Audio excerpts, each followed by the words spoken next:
Please go subscribe to the Rumble channel for Franchise Sports TV under the name FSTV22.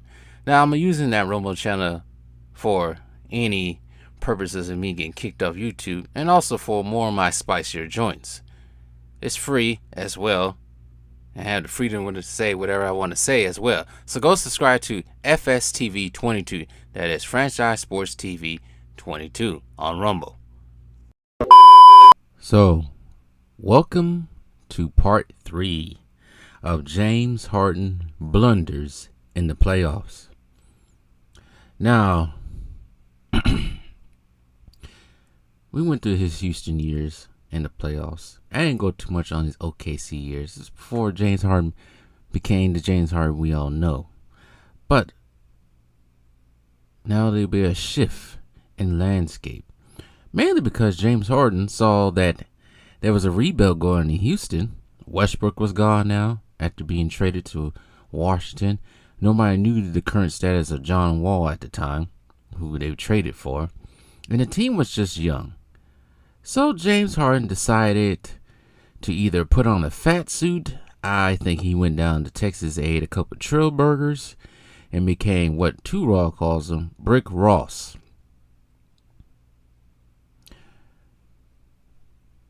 He was out. I wouldn't say he was out, but there was no Mike D'Antoni. There was no Daryl Morey. He didn't want to be there no more. But he did. He scored 44 points, a season high, and tied a career high in 17 assists, 128, 126 overtime loss to the Portland Trail Blazers in that year. But he just didn't want to be there. The team was young. There was just too many uncertainties for James Harden. So he wanted out. He wanted to trade. He actually wanted to go to Philadelphia. But he was sent to the Brooklyn Nets on January 14, 2021. I remember that because the reason why I remember that, I came off the plane to Orlando. I went to my hotel room, and that was like the first thing I saw when I got off the plane was that. So I remember that day very well. He's traded in the 14 deal with Cleveland and Indiana. But did that change his tune? Did that change everything for James Harden? Now that he's lined up with Kevin Durant and Kyrie Irving, this new super team, along with, I don't know if LaMarcus Aldridge was on that team or Blake Griffin. I think they made it came later. But this was a super team, no doubt, with those three, plus the addition of other several pieces. They finished the season 48-24, second in the East. And their first opponent will be the Boston Celtics. Had Brooklyn Nets on the mind, but Boston Celtics. And they got past the Boston Celtics team, who was hurt. Let's just say that Jaylen Brown wasn't himself, and it was really only Jason Tatum out there, but no excuses. And then in the conference semifinals, where the Nets were properly favored to win that series, everybody doubted their opponent. And this series will probably become one of the most entertaining, maybe memorable series if you're a Milwaukee Bucks fan ever. And James Harden, in his first game with them, I think that game he went down with a hamstring injury. Or was it game 2? I think it was game 1. He went down with a hamstring injury, just like that. And guess what? He didn't play for most of that series at all. He didn't play. Right hamstring. Less than a minute into the game 1. And he doesn't play. I don't think he plays until game 7. And he was just basically just out there running around. I think he scored 20 points or 22 points in that game or somewhat. But he wasn't useful because of this injury, supposedly. And as we all know, I think we all know this series by heart by now. How many points did James Harden even average in the playoffs for them? James Harden averages, and for the Brooklyn Nets in the playoffs, he played 9 games, 20 points, 8 assists, and 6 rebounds, and 1.7 steals. That was him in 9 games in the playoffs with the Brooklyn Nets. Once again, failure, as the Nets would lose in 7 games to the Milwaukee Bucks. The series was a back and forth series for the most part. The Nets winning the first 2, then the series shifts to Milwaukee. The Bucks win the next 2. The series shifts back to Brooklyn. The Nets win a nail biter, and then the series shifts back to Milwaukee. The Bucks win, and then probably one of the best games in playoff history, that Game 7. The Nets lose in overtime with James Harden playing. And every game in this series was led by Kevin Durant. And he pretty much, regardless, even if you can even go back to the first round, it was probably, never mind. But it was 2 games when James Harden did lead in that first round against the Nets. Not against the Nets, I keep saying the Nets, against the Celtics. 41 points in Game 3 and a loss. I think that was the game Tatum may have scored 50 that game. I think it was. And when I mean Jaylen Brown wasn't himself, he was out there, but he was not himself, the self that you see in the last 2 years. But anyways, moving on. Just a side note. And then the clinching game in the first round against Boston, he did score 34, 10, and 10.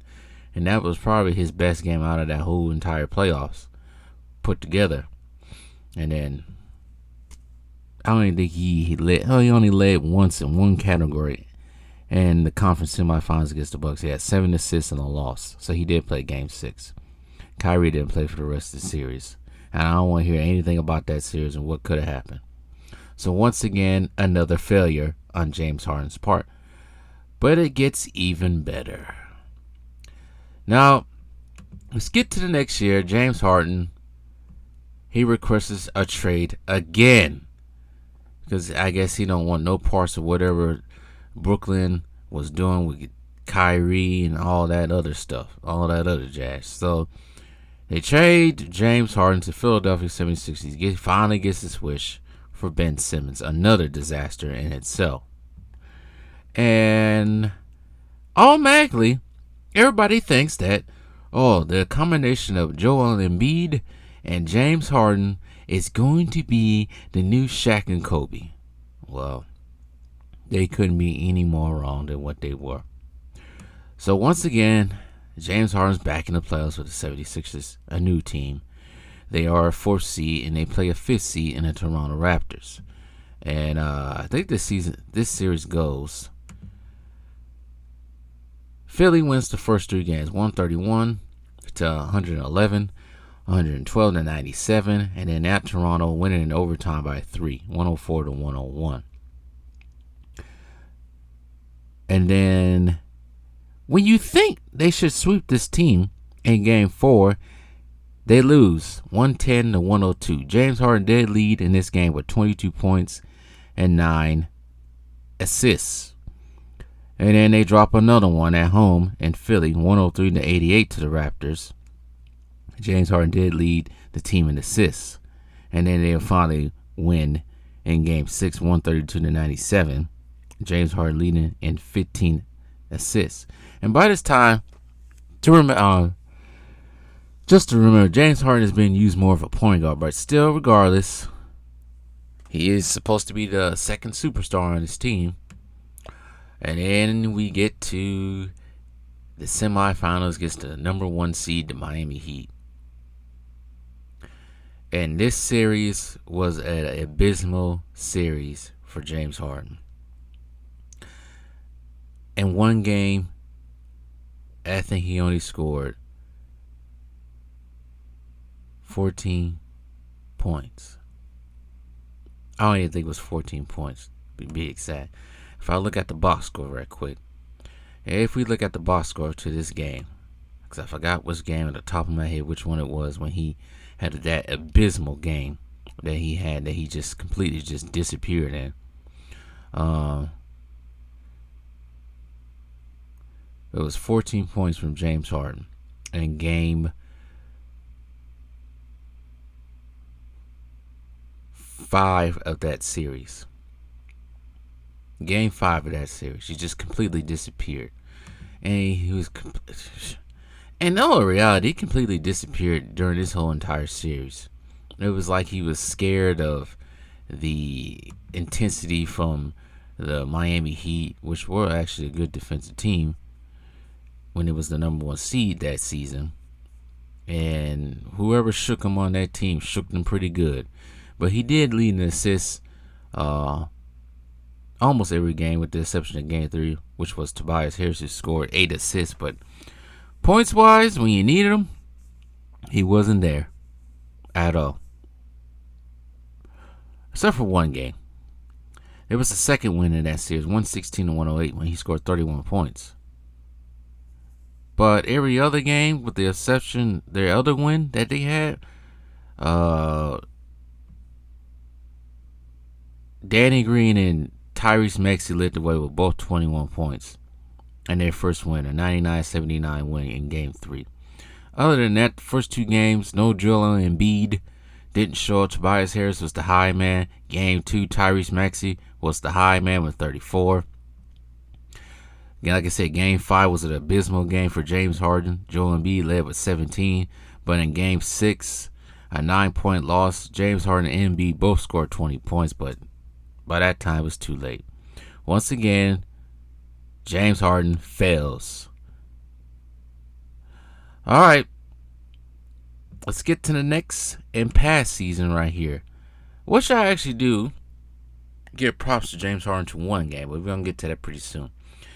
In the 22-23 season, last season, the 76ers go 54-28, finishing third in the East. They would play the Brooklyn Nets in the first round, which was a sweep. I think one of those games, James Harden actually got ejected. It might have been game 3. It might have been game 3, if I'm correct. It might have been, because I think it was in Brooklyn when I saw him get ejected. It was a 102-97 lead game, which actually the Brooklyn should have won that game, but their youth did show in that game. But then let's get to the conference semifinals.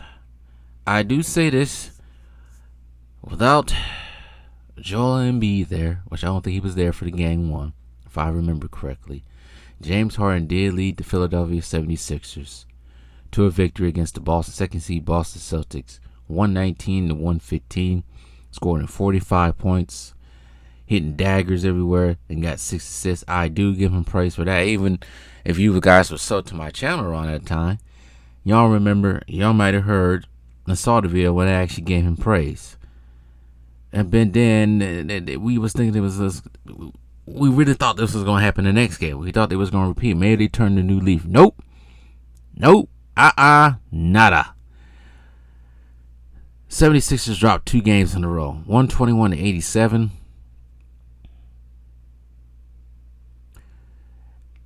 In Boston, 114-102 at home. Both games, the first 2 L's was led by Tobias Harris with 16. James Harden did get 10 rebounds and 4 assists. And then game 3, Joel Embiid grabbed 30 points, 13 rebounds, but James Harden did lead in assists with 11. But they will bounce back and tie the series up in game 4 at home, 116-115 overtime win. James Harden did go off again, 42 points and 9 assists. Game 5, they will bounce back again, 115-103. James Harden led the way with 10 assists, while Joel Embiid led the way with 33. And then, once again, when you think they're going to turn the corner, because they did lead in this series twice. After Game 5, they led 3-2. When you think they can clinch the game in Game 6, guess what happens? Another egg is laid by Joel Embiid also, because I'm putting him in here because he has a playoff failure too. and James Harden. And I remember watching this game. I thought they was actually going to win this game. But no, no, no, no, no, no, no. No. No, sir.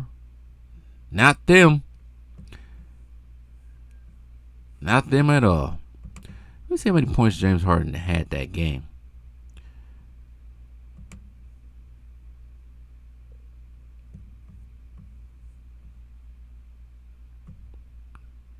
Doesn't matter. They still lost. Computer's acting wonky. Sorry. This computer's been acting wonky for the longest time. I don't know why. Let me see how this is going to work right quick. Bear with me right quick. I can try to find the box score right here to that game. It will not give me the box score to that game.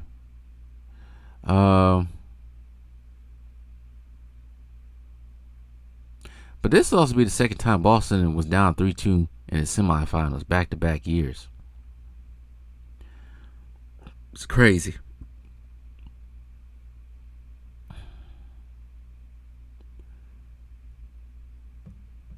But regardless, moving on. I don't want to spend too much time on that game. Game 7, Boston wins 112-88. James Harden proven once again not to be fouled and proven once again that he cannot get it done in the playoffs, as the Philadelphia 76ers are sent home with the tail between their legs. Tobias Harris led the way. That's all you got to know. And Tobias Harris led the way with 19. That's all you need to know at this point. Joel Embiid did get 8 rebounds. James Harden got 7 assists. So here we are currently with James Harden. He is not a great playoff performer. In his younger years, a great regular season performer. Now he's pretty much taking the back seat, but I'm sorry. I'm sorry for you James Harden fans out there. He's just not the dude. It's not in his destiny to get a ring anytime soon. And team jumping just ain't going to work. So now we're in another new, can we call it a new predicament? I guess you can call it a new rehash predicament with James Harden. Now he has called out Daryl Morey, his supposed friend, when he was in China, calling him a liar, which I think he got fined for that now. His teams he wants to go, well, Houston was an option for him to go to, but Houston don't want him. So his next option is to go, well, from what we keep hearing, is the Clippers. And if I was the Clippers, I would not make that trade. I will shut my phone off and go about my day. Because from my point of view, it already looks like the Los Angeles Clippers have a decent team. They just need to stay healthy. Older team with Paul George, Westbrook, and Kawhi Leonard, but still they can be able to get it done in the West. But they better not pull that trigger. But that leaves James Harden a man without a team, because now Doc Rivers is gone. They got a new coach with Nick Nurse. What's James Harden going to do? Is he going to stay with the 76ers and repeat the same process that he has? No matter what team he goes to, well, that's probably why he wants to go to the Clippers. But let's say they trade him to the Clippers, right? Trade him for whoever. I don't know who it's going to be. Paul George, whatever. I just think it's going to be the same outcome. It's just like a curse that's on James Harden. There's something cursed about James Harden that he just can't get it done in the playoffs. But this has been part 3 of James Harden playoff blunders.